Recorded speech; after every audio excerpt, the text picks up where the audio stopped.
अस्सलाम वालेकुम स्टूडेंट्स। वालेकुम सलाम सर। मिक्सचर में मौजूद अज्जा को अलग करने के लिए हमें उनके फिजिकल प्रॉपर्टीज के फर्क को मद्देनजर रखना बहुत जरूरी है। अमोनियम क्लोराइड वाले प्रैक्टिकल में हम पहले ही सब्लिमेशन के अमल के बारे में पढ़ चुके हैं, लिहाजा आज हम नैफ्थलीन और रेत के मिक्सचर को सब्लिमेशन के अमल से अलग करेंगे। सर, मैं जानती हूँ कि सब्लिमेशन उस वक्त होती है जब सॉलिड चीज गर्म करने पर लिक्विड में तब्दील हुए बगैर बराह रास्त बुखारात में तब्दील हो जाती है। सर, क्या सब्लिमेशन दीगर मिक्सचर्स को अलहदा करने के लिए भी इस्तेमाल हो सकती है? बिल्कुल ठीक किरण। ऐसे मिक्सचर जिसमें किसी एक चीज की सब्लिमेशन मुमकिन हो उसे सब्लिमेशन के अमल से अलग किया जा सकता है। जैसे कि हम रेत और नैफ्थलीन के मिक्सचर में से नैफ्थलीन को सब्लिमेशन के अमल से अलग करेंगे। इसके अलावा एक और मिसाल हमारे पास मौजूद है, कैम्फर और सोडियम क्लोराइड के मिक्सचर को हम गर्म करके कैम्फर को सब्लिमेशन के अमल से सब्लाइम कर सकते हैं। सर, कोई भी सॉलिड चीज सब्लाइम क्यों होती है? पता नहीं क्यों, ये मेरे समझ में ही नहीं आ रहा जरा सा भी। इमरान, तुम्हारी याददाश्त कमजोर है। याद रखो, हमने बात की थी कि कोई सॉलिड चीज बगैर पिघले किस तरह सब्लाइम कर जाती है।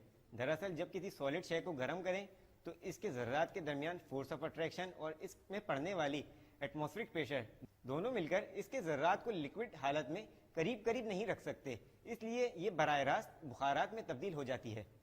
शुक्रिया मोहसिन, अब मुझे अच्छी तरह याद आ गया। मेरे ख्याल में इस तरीक़ेकार को इस्तेमाल करते हुए मिक्सचर को अलहदा करने में अहम चीज़ ये है कि सब्सटेंसेस में से किसी एक चीज़ को गर्म करने पर लाजमी सब्लाइम होना चाहिए। हाँ, जैसा कि हम पोटेशियम क्लोराइड और सोडियम क्लोराइड के आमेजे को सब्लिमेशन इस्तेमाल करते हुए अलहदा नहीं कर सकते, क्योंकि ये दोनों सब्सटेंसेस सब्लाइम नहीं होते। बहुत खूब, यानी कि पिछले एक्सपेरिमेंट से आप लोगों को सब्लिमेशन का अमल समझ में आ रहा है। बिल्कुल सर। अब हम अपने सब्लिमेशन के अमल को शुरू करते हैं।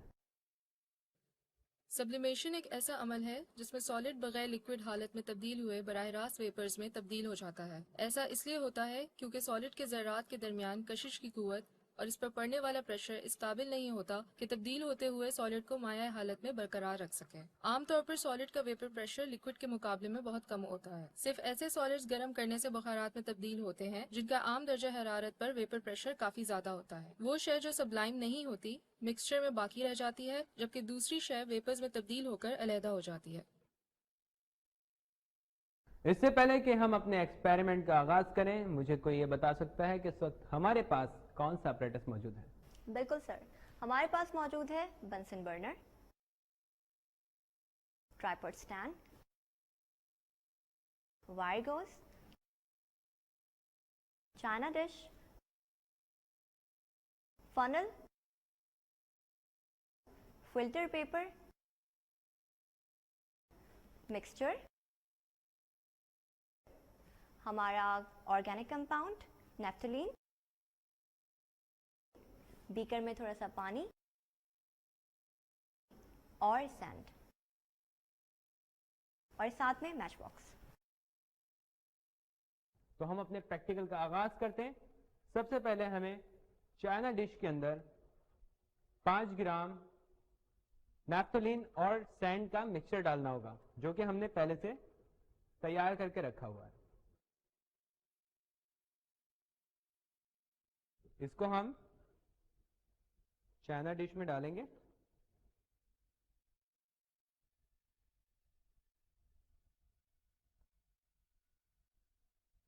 फिर अब हम ट्राइपॉड स्टैंड को बर्नर के ऊपर रखेंगे, फिर वायर गोल्स को ट्राइपॉड स्टैंड पे। सर, हम वायर गोल्स को इस्तेमाल करते हैं, क्या हम चाइना डिश को बराह रास्त ट्राइपॉड स्टैंड को इस्तेमाल नहीं कर सकते? नहीं, ऐसा नहीं होता।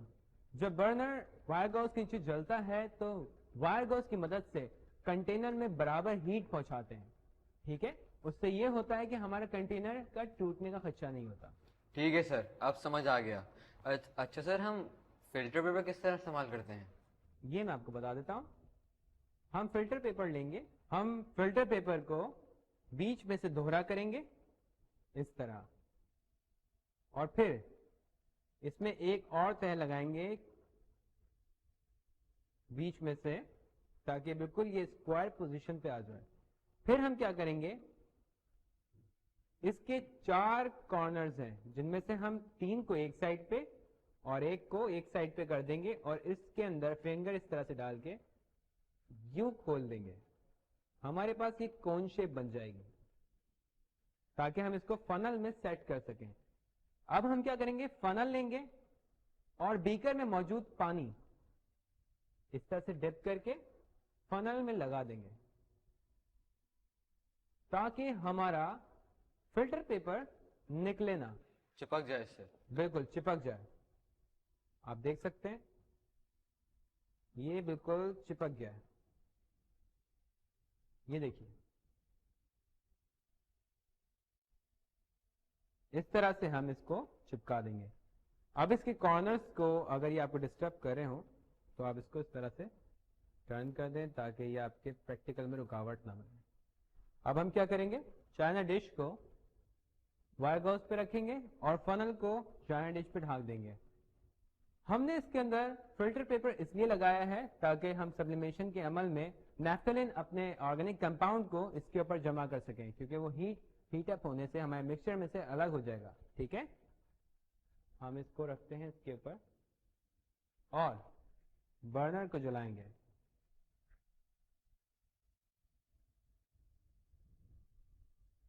یاد رہے آج بہت دھیمی رکھیے گا تاکہ یہ پراپر ہیٹ ہو سکے. یہ بہت آسان ہے. کیا اس میں اور کچھ چیزیں ہیں جو ہمیں یاد رکھنی چاہیے؟ بالکل, ہمیں یہ یاد رکھنا چاہیے کہ فنل جو ہے وہ گرم نہ ہو, کیونکہ اس کے اندر ہمارا آرگینک کمپاؤنڈ نیفٹلین جمع ہوگا. لہذا اس کو ٹھنڈا رکھنے کے لیے ہم ایک فلٹر پیپر اور لیں گے اور اس کو پانی کی مدد سے گیلا کر دیں گے.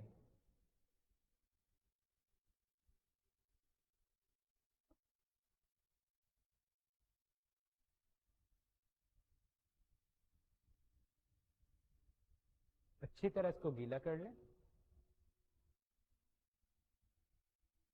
اور اس کو گیلا کرنے کے بعد ہم اس کو فنل کے ایکسٹرنل سائڈ پہ چپکا دیں گے. اچھا سر, ہمیں کتنی دیر تک چائنا ڈش کو گرم کرنا چاہیے؟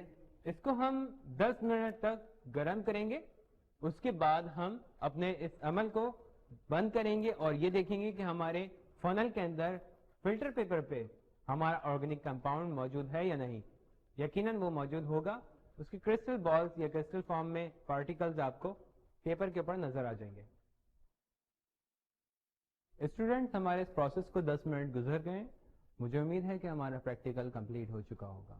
اب ہم برنر کو کریں گے بند اور فنل کو اٹھائیں گے. یہ دیکھیں, یہ دیکھیے آپ کو ہمارے آرگینک کمپاؤنڈ نیفٹلین کے پارٹیکلز کرسٹل فارم میں نظر آ رہے ہوں گے. یہ دیکھیے. واؤ سر, میں دیکھ سکتی ہوں کہ کرسٹلز کی نمایاں تعداد جمع ہو گئی ہے. سر ہمیں آگے کیا کرنا ہے؟ یقیناً آپ ہمارے آرگینک کمپاؤنڈ نیفٹلین کے خوبصورت چمکدار پارٹیکلز دیکھ چکے ہیں اور دیکھ بھی رہے ہوں گے. اس کے بعد ہم اس کو فلٹر پیپر پر ٹرانسفر کریں گے اور دوسری طرف ہمارا یعنی کہ مکسچر میں دو چیزیں تھیں, ایک ہمارا آرگینک کمپاؤنڈ نیفٹلین اور سینڈ. سینڈ ہمیں چائنا ڈش کے اندر موجود مل جائے گی اور جیسے کہ ہم آپ کو بتا چکے ہیں کہ ہمارے پاس نیفٹلین کرسٹل فارم میں ہے. اس کو ہم پیپر پہ ٹرانسفر کریں گے. سر کیا میں فنل میں سے فلٹر پیپر کو نکال کر کرسٹل حاصل کر سکتا ہوں؟ بالکل کیجئے. کرسٹل حاصل کرنے کے لیے آپ کو اسپیچولا کا استعمال کرنا پڑے گا. عمران اسپیچولا دیجیے.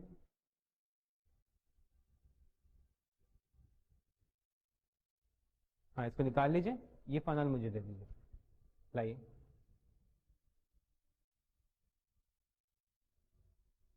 گڈ, شاباش. یہ دیکھیے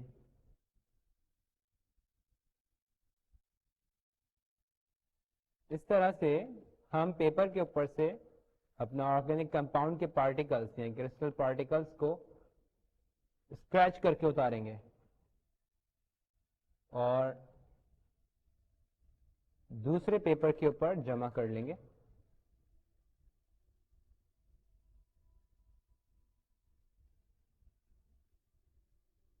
اور ہم نے اس کے پارٹیکلز کو दूसरे पेपर पे जमा कर लिया है। ये देखिए, एक पेपर पे हमने क्रिस्टल पार्टिकल्स को जमा किया है और हमारे पास चाइना डिश में सिर्फ और सिर्फ सैंड मौजूद है। वाह सर, सैंड और नेफ्थलीन का दिया गया मिक्सचर नेफ्थलीन की सब्लिमेशन के सबब जुदा हो गया। चलें अपना प्रैक्टिकल एक बार फिर दोहराते हैं। आज के प्रैक्टिकल में हमने सब्लिमेशन के जरिए नेफ्थलीन और सैंड के मिक्सचर में से नेफ्थलीन को अलहदा करना सीखा। हमने 5 ग्राम नेफ्थलीन और सैंड का मिक्सचर चाइना डिश में लिया और इसे ट्राइपॉड स्टैंड पर रखा। फिर एक फिल्टर पेपर को कोन की शक्ल में मोड़कर उसे ग्लास फनल के अंदर रखा और ग्लास फनल को चाइना डिश पर उल्टा करके रख दिया। बंसिन बर्नर की मदद से चाइना डिश को 5 से 10 मिनट तक गर्म किया। फिर एहतियात के साथ फनल को उठाया और क्रिस्टल्स की मिकदार जांचने के बाद आहिस्ता से फिल्टर पेपर को फनल से बाहर निकाल लिया। मुझे उम्मीद है कि आज के प्रैक्टिकल से आप लोगों ने सेपरेशन टेक्निक बखूबी समझ ली होगी। इसी तरह हमने, आपको याद होगा कि एक प्रैक्टिकल में लोहे और रेत के ज़रात को मकनातीस से अलहदा किया था और आज हमने दो मिक्सचर्स के अज्जा को यानी कि नेफ्थलीन और रेत के मिक्सचर को सब्लिमेशन की मदद से अलहदा करना सीखा। इंशाल्लाह नेक्स्ट प्रैक्टिकल में हम दोबारा मिलेंगे। तब तक के लिए अल्लाह हाफिज।